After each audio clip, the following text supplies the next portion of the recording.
It is everyone's favorite time of week, and because we are streaming, that could be any time, or for our sake, it's whenever you see the NFC West Huddle. I'm Aaron Levine in Seattle, joined by the experts around the division. Gerard Moncure is in Los Angeles, Keyshawn Ward is in the Bay Area, and Robbie Baker has not been mathematically eliminated from our show. He is hanging out in Arizona today. Guys, 5 weeks left in the regular season, so the first question today is this. Make your case for who wins this division and why. Gerard, you have the head-to-head tiebreaker with the Seahawks right now at top of the division, so we will start with you. Well, Aaron, I love the fact that, despite what happened in Carolina last week, the Rams still have their destiny in their own hands in front of them. And that, of course, means win the game in Arizona this week, beat the Lions at home, a little bit of a beat-up Lions team, and then handle business in a short week in Seattle, a place where historically under Sean McVay they have played very well. I think that if you get this far into the season and your destiny is in your own control, that's all that any team can ask. I think that's what Sean McVay has been stressing to the Rams this week after they had that clunker in Carolina, which I was surprised they lost the game. I wasn't surprised it was a close game, though, because, boy, after they beat the Buccaneers on Sunday night, everything was about the Rams are the greatest, the greatest thing since the early 90s Cowboys. That's really what you saw across the country, and that's always dangerous, especially this early in the year with so much football left. But good learning lesson for them. And like I said, the fact that they still have their destiny in their own hands, which means maybe win out, but you got to win that game in Seattle. I think they would take that, and I like that. As long as they don't suffer any major injuries, I like where they are still. I do. Yeah, we will keep that in mind. And also a very big flex of yours down in Southern California in the month of December to be showing off that beautiful weather. Keyshawn, you are next. The Niners at 9-4. But that cupcake schedule we talked about at the start of this season isn't so easy anymore, thanks to the Colts and the Bears' resurgence this season. Who do you think wins this division? Yeah, Aaron, I don't think the faithful are going to be too happy with my answer, but I'm going to stick with my preseason pick, the Los Angeles Rams. I'm not going to let it slip up on the East Coast at a 10 a.m. start really define my decision. Just because the Rams lost to the Panthers, that doesn't really tell the whole story. I mean, yeah, Matthew Stafford's playing at MVP level, but he had 3 turnovers. It's really hard for teams to overcome those kind of situations. And plus, it's just hard for West Coast teams coming off a big win against the Buccaneers on Sunday Night Football to follow up with that with another big win on the road.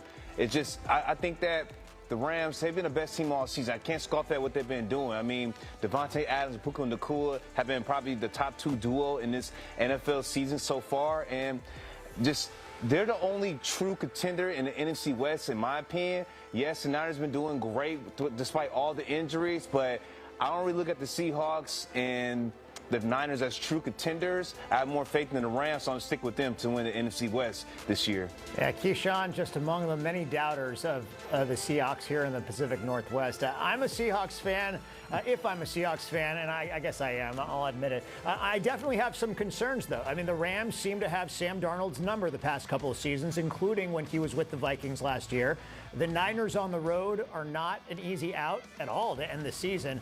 But given that I was hammering everyone on taking the Seahawks at 5 and 6-1 to win this division when everyone seems to be sleeping on this team at the beginning of the year, I have to be on the Seahawks here. And I really don't think I'm going to go out on a limb by saying that. The Seahawks offense, they actually put up 414 yards against the Rams, which I think is the most all season. So if they can get those turnovers under wraps, I like their chances in Seattle on Thursday Night Football in a couple weeks from now, which could potentially determine this division. The Hawks also have the best defense we've seen since the Legion of Boom. They don't seem to lay many eggs under Mike Macdonald. I would not be surprised if the Hawks run the table, finish the season 14-3, grab the top seed in the NFC. And you might be thinking I'm crazy right now, but imagine how crazy I would have looked if I had said that they would finish 14-3 in this forum back in April and May. So I really don't think it's a huge stretch to go there right now. Robbie, you're going to be the neutral tiebreaker on this one because the Cardinals were eliminated from the playoffs last week. Who do you think wins the division and why? Yeah, at the beginning of the year, Aaron, if you said the Seahawks were going to be 14-3, that may have sounded crazy. And if I said the Cardinals were going to be 3-14, that may have sounded crazy too. And yet here we are with both those scenarios still at play right now. I think it's going to be the Rams. I'll be the tiebreaker here. And the reason I'm going with the Rams is more just kind of the body of work this year, the offense, defense, special teams. You look at all three phases. They've been solid all throughout the season. Kind of like Keyshawn said, the early body clock game in Carolina, to me, is more of a blip on the radar. It's not indicative of anything bigger. And you said the Seahawks have a chance to run the table, but you also got to look at who the Rams have left. 2 games against the Cardinals. That's pretty much probably 2 guaranteed wins. And the Falcons. You look at 3 wins right there. So it's really, it could come down to that Thursday night head-to-head to decide this thing. And I would lean towards the Rams right now, and it comes down to it. Yeah, I would say the odds are definitely in the Rams' favor, and calling it a tiebreaker was my fault. A bit of a misnomer since it is sort of 3 against 1 at this point. You would have helped me tie the whole score, but unfortunately, I am on the wrong side of that one. Next question. We'll see how it all plays out, though. I'm looking forward to it. Next question. This division has 3 9-win teams. It's arguably the strongest in all of football. This offseason, there was a proposal to reseed the playoffs based solely on regular season record. That was withdrawn.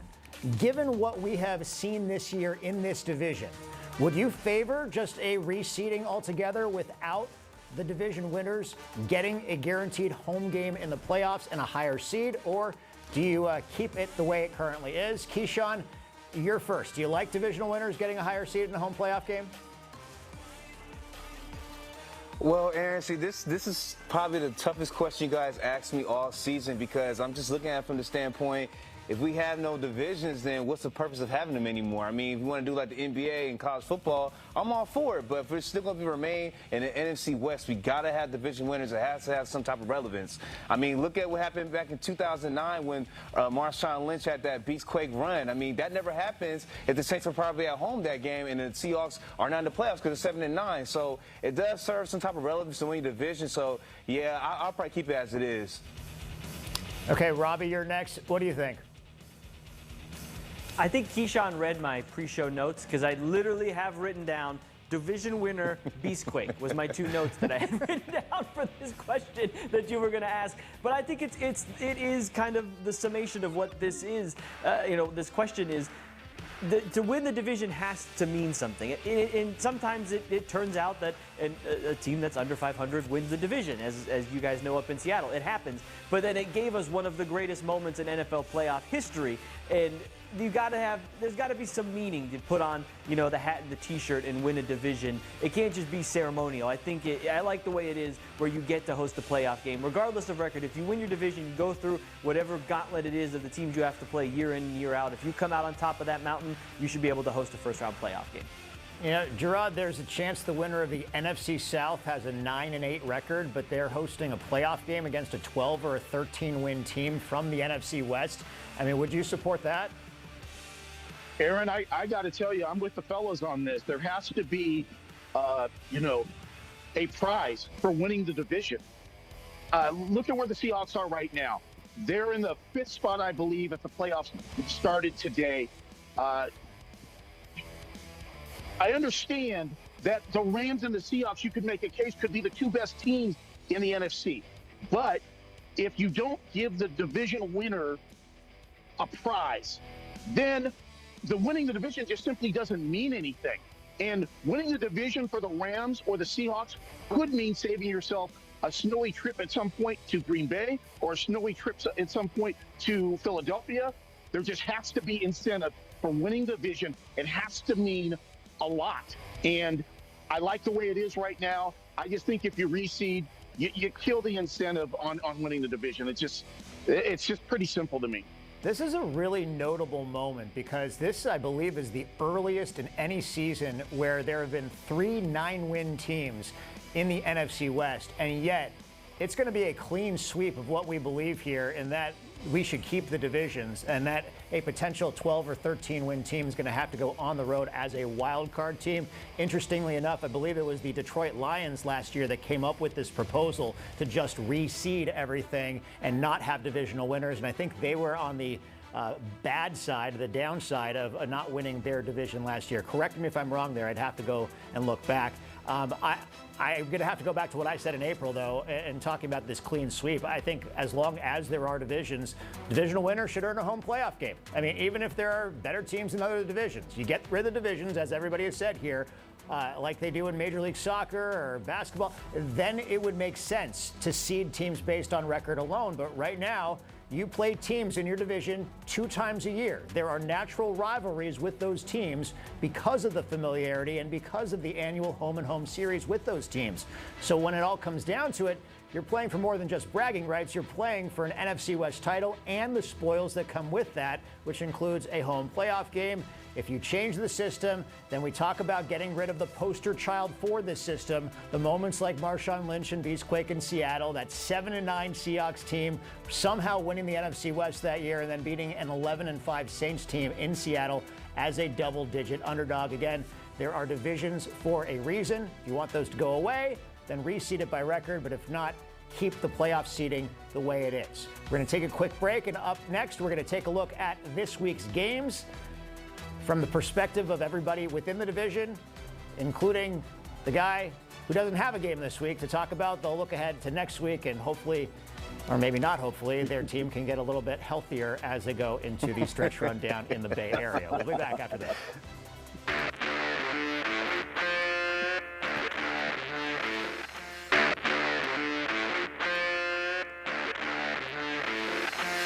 Back here on the NFC West Huddle. Up next, we're looking ahead to this week's games. We'll start with Robbie in Arizona because you guys host the Rams, the first of 2 games against Los Angeles down the stretch. How much might this Cardinals team be motivated, if at all, to play spoilers against the Rams? And how do you see this one playing out this weekend? Yeah, I know we got time to fill here, but I don't think there's much that I can say about this matchup other than it's probably not going to go well for the Arizona Cardinals. I mean, look at the body of work of the season. Okay, great. Win one for the Gipper here. Let's rally the boys. It's not going to happen, okay? Jacoby Brissett has looked fine under center. The offense has moved the ball. But you look at the injury report again. Marvin Harrison Jr. is dealing with the heel injury. It sounds like Josh Sweat was not seen during the open portion of practice today. We'll wait to see when the injury report comes out if he's on there. It's just, this team has been decimated by injuries. You got Calais Campbell and the guys in the locker room yesterday, understandably at this point, talking about, we're playing for pride. You're playing on your brother on either side of you because they're already eliminated from the playoffs. The only thing these guys have left to play for at this point is their livelihoods, honestly. I mean, you're putting stuff on tape that you want to stay in the NFL. You want to continue your career. Maybe it's with the Cardinals, maybe it's with somebody else. But, I mean, this team, they're still together. There's not a fracture in the locker room. I'm not saying anything like that. But there's just not much juice left in this. I'll honestly be very interested to see what the crowd is like, even at State Farm Stadium, because Rams fans seem to kind of take over State Farm Stadium every time this, this game rolls around on the calendar each year. And even going back a few weeks, Cardinals fans have kind of been few and far between. If you want to go to an NFL game this Sunday, the cheapest way to do it may be to fly to Arizona and buy a ticket to the Cardinals game on the secondary market to State Farm Stadium. You can maybe get in for like $15. Yeah, you probably imagine a bunch of Rams fans doing that this week in that case. And also, there are business decisions also. There's not only the motivation of putting things on tape to look good, but then there are also the business decisions as certain players don't necessarily want to take that big hit as they look toward their future and not get injured. Gerard, you're next. A wake-up call last week in Carolina, an unexpected loss to the Panthers. So how do you expect the Rams to come back from that one in Arizona this week? I expect a typical Sean McVay performance from the Rams, which is, you know what? We ate some humble pie, but we're going to regroup, we're going to stick together, and we're going to move forward, and we're going to fix the mistakes. They know, Matthew Stafford knows he can't turn the ball over 3 times. You can't turn the ball over in the red zone. They know, at the very least, that game should have been tied. They should have been able to kick a field goal. Just too many mistakes. And also, I think, the defense, from all the chatter across the league, across the country about this young defense, they were going into that game, the points leader in terms of points allowed. And obviously, Carolina put up on them what they did, and they were able to run the ball smash mouth against this Rams defense. So I think maybe their feelings got a little hurt after this game, which was needed probably. When you start reading your press clippings, and it's just a natural thing to do in this day and age of social media, there's no way around it, especially with a young team. They started feeling themselves. and they just were not as sharp as they had been. So I am expecting a complete bounce back in every area of the game. And these guys to know that, hey, we have a lot of football left. It's all out there in front of us. We cannot start slipping. That's what I'm expecting. I'm expecting a very focused team on Sunday in Glendale. Okay, well, I'll go next. I think some might think this is a trap game for Seattle in Atlanta, given that they have a big home game, actually two of them, coming up against the Colts and then the Rams in a 5-day stretch beginning the following week. I just don't see anything to make me think the Falcons have a chance in this one. The Seahawks are 14-2 in their last 16 road games, 22-5 in their last 27 games that have kicked off at 10 a.m. Pacific time on the East Coast. The only road loss this season was at the Rams. Even that one was pretty close at the end. Until last week, one concern for me was their inability to force turnovers, but then they forced 5 of them. And against the Vikings, and they tend to come in bunches when you talk about turnovers. So I wouldn't be surprised if they continued that trend this week. The Falcons' biggest offensive threat is Bijan Robinson, and the Seahawks not only have the second best rush defense in the league, they've also gone 21 consecutive games without allowing a 100-yard rusher, which is the longest current streak in the NFL. The Seahawks currently touchdown favorites on the road. I think that's just about right, but only through a backdoor cover. I think Seattle has control for most of this game, wins this one fairly easily. Meanwhile, the 49ers are off, Keyshawn, so give me the current state of the team with the injuries right now and who might be expected back next week against Tennessee and potentially an early preview of that game.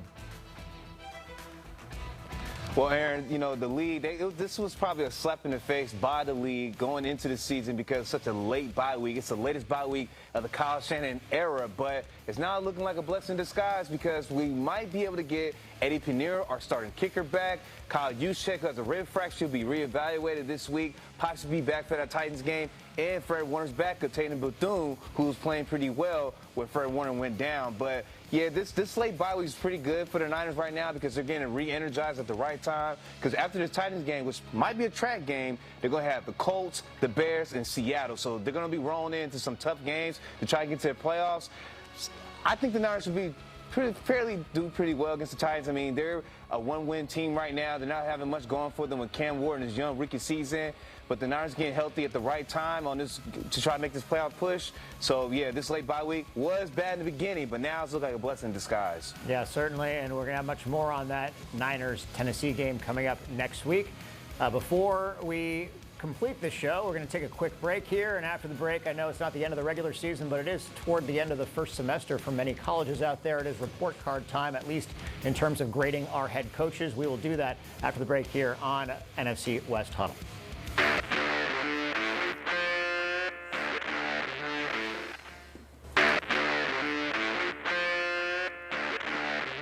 Back here on the NFC West Huddle, our final topic of the day. I'm going to ask everybody around the division to give your head coach a grade to this point of the season and give me a prediction for how many years you think your head coach will be in that position going forward. Gerard, you go first this time. What are you giving Sean McVay, and how much longer do we have to deal with facing him up here in Seattle? Well, I'm going to give him an A so far, Aaron. You know, how can you not when they're the division leader right now? They've only lost 3 games. You can make an argument. The 3 games they lost, they beat themselves in each of those games. For the most part, this team is always prepared. They're humble. They see what's in front of them, and they're hungry. I think if Sean McVay were sitting here with me right now, he would tell you, though, that his grades are week to week, just like the way he feels about his team. It's always week to week. He would give himself probably a D for what happened in Carolina because they didn't win the game. But I think overall you got to give him an A right now. And I sat down with Sean McVay at the beginning of the year, and we had a nice 15-minute sit down. And he told me that he is in a headspace right now with he and his wife building their family here in L.A. He realizes how to work his time now, and he said he could see himself coaching the Rams for another 10 years. So, Aaron, you're going to have to deal with this for a little while, I think. Yeah, I am very, very sorry to hear that. Robbie, Jonathan Gannon struggling in his 3rd season with the team in Arizona. What grade do you give him, and does he survive the end of this year? Yeah, I think, to be fair probably the grade would be kind of incomplete right now, just because all of the injuries this team has suffered this year. We've never really seen this team at 100% since like week 2 or 3 of the season. But when you look at year 3 of the Jonathan Gannon era, the previous head coaches, Ken Wisenhunt, Bruce Arians, even Cliff Kingsbury, all at least made the playoffs or made the NFC Championship game or won the NFC West by year 3. The Cardinals are backsliding still under Jonathan Gannon. Even with the injuries, there is a chance this Cardinals team, maybe the Falcons is the only win left this season. Maybe they don't win another game. If that is the case, I just don't know how you sell the fan base that 3 years into this Jonathan Gannon experience, the team is still only going to win 3 or 4 games, and you're still going to have the offseason questions about Kyler Murray and rebuilding different spots on this team. If they only win 1 game max left this season, I just don't know how you bring Gannon back and sell that to the fans. Yeah, a very fair point there. And Keyshawn, Kyle Shanahan and the Niners have rebounded very well from a disappointing season last year. So what do you give him grade-wise, and how long do you think he'll be with the team in the Bay Area? Well, Aaron, it's funny. Robbie mentioned injuries. That's what the Niners been doing all season. We've been playing with a mass unit. We're sitting at 9-4, so that's not excuses to us. But man, I got to give Kyle Shanahan an A+, y'all. I mean, man, this unit they've been playing with, they've lost their quarterback early in the year. They lost their leaders like Fred Warner, Nick Bosa, even their first-round pick, Michael Williams. It didn't matter for Kyle Shanahan. They still produced 9 wins with backups all season. I mean, I'm gonna be honest. Shanahan he's been able to get to 3 Super Bowls. This is easily his best coaching job he's ever done in his young career so far. I think he'll be here for at least 2 or 3 years. It's really going to depend on if they can win a Super Bowl. Like I mentioned, he made it 3 Super Bowls, but he has not been able to get the job done. I think this year will be kind of looking at us like, okay, if you don't win, it's okay. We had a lot of injuries this year. Not using excuses, but the expectation is not really to win a Super Bowl this year. It's tough as it is. They've been doing well all year. You got to be realistic, Niner fans. You can't expect them to be true contenders with all they've been dealing with. But getting to the playoffs is very impressive. So, yeah, I think this is an A+ job by Kyle Shanahan. Wow. A couple A's going around there from L.A. to San Francisco. I'll repeat that grade and give Mike McDonald an A in Seattle. I've said it from the beginning. He's a home run hire here because he's accomplishing the things they needed the most. That was a competent defense. The Seahawks were the 3rd worst team in the league against the run in 2022, 2nd worst in the league against the run in 2023. In less than 2 years' time, they have the 2nd best rushing defense in the league, and that is one of many, many reasons. But we're out of time here on the NFC West Huddle, so we'll have much more time to talk about it next week. Thank you to our crew, and we will see you next week.